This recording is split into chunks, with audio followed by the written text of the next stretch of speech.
Ixalan. The set were from the archives Ixalan. The set where after the absolute defeat of the Gatewatch during the events of our devastation, we see Jay stranded on a mysterious plane, that is Ixalan, with all his memories lost.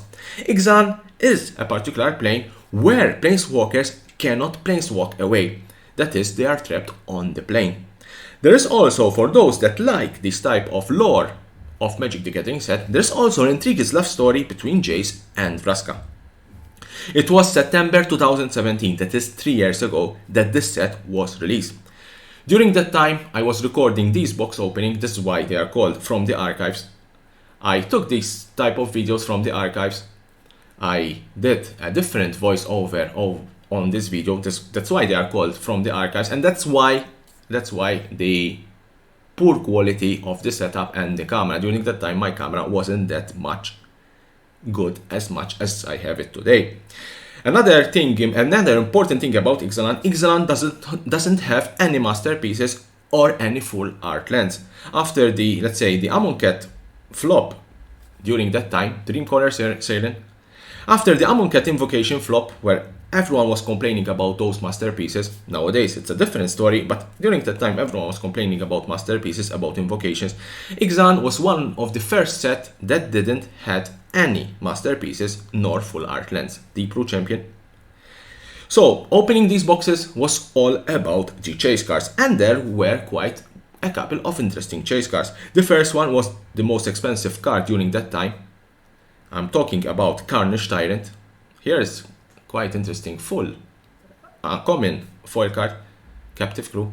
The most expensive card during that time, I think it was around $30, was Carnage Tyrant, a 7/6 6-drop dino that couldn't be countered. And because during that time blue control was one of the most popular deck in standard, Carnage Tyrant was one of the most scary creature that particular Rune Rider, this is the rare card, that particular deck could face. A 7/6 with trample that couldn't be countered was a very, very good threat. More chase cards. Search for Skanta, one of the most played card during that time in blue. As I said, Search for Skanta, one of the best cards from this set.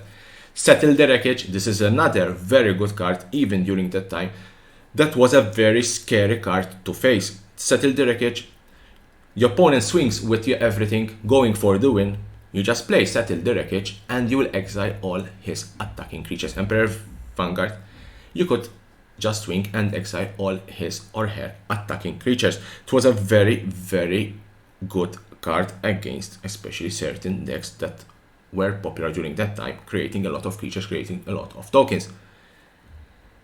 I also know that even during Sanctioning Tournament, there were players that bluffed having that card in hand. If you are going for the win, if you are going to swing with everything for the win, and your opponent had enough open mana to cast Settle the Wreckage, Dozing Decker, that card, that is one of the double face cards in Ixalan, where these cards, I really love these cards. One of these cards, I forgot the name, was, if you flip it, had the abilities and the mechanic of a Black Lotus. It could create 3 mana of any card. You can imagine how strong these cards were. I was saying that if you were going for the win, you would swing with everything, and hence Melody, another very good card. During that time, you gain control of target creature with converted mana X. If you're going to swing, don't swing if the opponent had open mana for Settle the Wreckage. That was what Rowdy Crew, one of the first mythic, not a very good mythic even today, it's a bulk mythic. And there were also players, as I said, bluffing, having Settle the Wreckage in their hand, just keeping those 4 mana open. Can you imagine how popular that card was? And even today, in Commander, it's quite played. Let's continue opening this box. Shadowed Caravel, one of the vehicles in Ixalan. Vehicles were introduced in Kaladesh. I love that set, one of my favorite set. Kaladesh and Aether Revolt. They introduced these type. There it is, Carnage Tyrant. As I told you, it was the most expensive card during that time, around $30. And opening Ixalan was all about finding that card. Nowadays the price is around, I think, $9 to $10, but still it's a very good creature. Carnage Tyrant, the chase card in this box. Let's continue opening this box, trying to find those good cards. As I said, Search for Ascanta, one of the best cards. There's also a particular lens cycle, which is the Allied Color Check lens. Very popular, obviously. These type of lens, they are very popular, especially in Standard during that time. Sorcerer Spyglass, there it is, Sorcerer Spyglass. If I'm not mistaken, it was the first time that that card was printed. It was the first time that the card was printed, I'm saying. And it was a very, very good card, especially in Commander. That was a very strong card. Nowadays, I think it was reprinted 3 or 4 times in 3 years, so the price went down very, very low. During that time, I think that card was around $5-6. Here is Jace Cunning Castaway. During that time, this card was also nicknamed Sexy Jace or Shirtless Jace. We see here, I really like the artwork of this particular Jace, but here we see Jace, obviously he's shirtless or half shirtless, posing on a ship, on a pirate ship. As I said, there is quite an interesting, let's say, love story between Jace and Vraska in Ixalan and Rivals of Ixalan lore, or the story of Ixalan, Rivals of Ixalan. Which is quite interesting. At the end, Vraska helped Jace to regain his memories. Admiral Beckett Brust, one of the, let's say, Lord of Pirates. It was an interesting story, but the main story of Ixalan and then eventually Rivals of Ixalan was the Immortal Sun. The Immortal Sun, an artifact, a legendary artifact, hidden in the city of Orazka treasure map, one of the flip cards. I've told you that this set had flip cards. I really love these cards. I really love these cards. Finding the Immortal Sun. And the Immortal Sun, the legendary artifact Immortal Sun, was what kept Planeswalkers glued to Ixalan. What kept Planeswalker binded to Ixalan and they cannot Planeswalk. And that's why eventually Nicol Bolas wanted the Immortal Sun. He wanted the Immortal Sun for his master plan to gain immortality and godlike powers. Which, as you know, the story of Nicol Bolas, the story arc of Nicol Bolas, which, let's say, started with Kaladesh, continued with Amonkhet, continued with Rivals with Ixalan, and eventually there is Search for Ascanta. I told you this was one of the best cards, one of the best cards during that time, and one of the most played cards during that time in Standard. It wasn't banned, but was one of the best cards that you could play in Standard.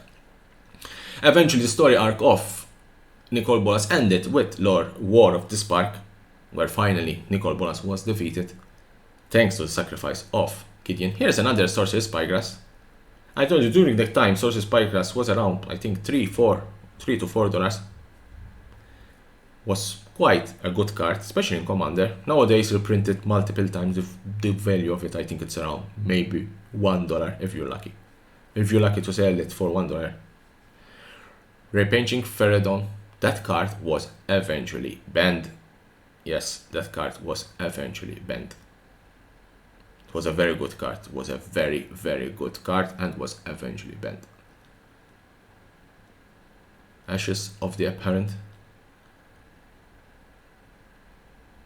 I told you that this set didn't have any masterpieces, didn't have any full art lands. And you can notice that the pull rate of foils was quite low. During that time, pull rate of, here is Primal Amulet, which will add 1 mana of any color to your pool. These cards were not that much these flip cards were not that much popular, with the exception of Search for Ascanta, but nowadays they are quite getting high in value. I was saying there were no masterpieces, no full art lands, and the foil pull rate was quite low. Therefore, that's why, if you compare it with today, Star of Extinction, another mythic card, not very expensive. It deals to 20 damage to each creature. That's why you can notice that the foil pull rate is quite low if you compare it with today's opening a box. Here is one of the, as I told you, the lens cycle, the Allied Check lens. Enter the battlefield tapped unless you control a mountain in this case or a forest. All these lands do the same thing. Nowadays I think it's average value of around $5 each. Here's another one. You cannot compare the value with fetch lands. You cannot compare them. Fetch lands are unique, especially they are unique for modern. But during that time, standard, these cards were extremely played in standard arcane adaptation.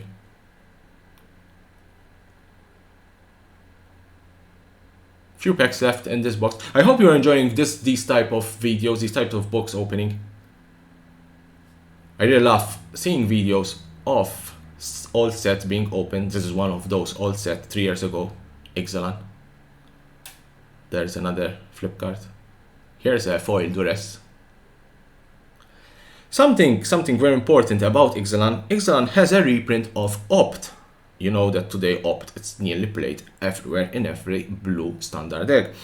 Opt was the first time printed in Ixalan after Invasion. Opt was first printed in Invasion and after quite a good amount of years was reprinted again in Ixalan and the card hit standard again. Nowadays every core set has an Opt, so really and truly it will be quite difficult to get rid from that card in standard unless it will not see any other reprints. Let's continue. Last few packs, I think maybe couple of packs left. All Growth Root.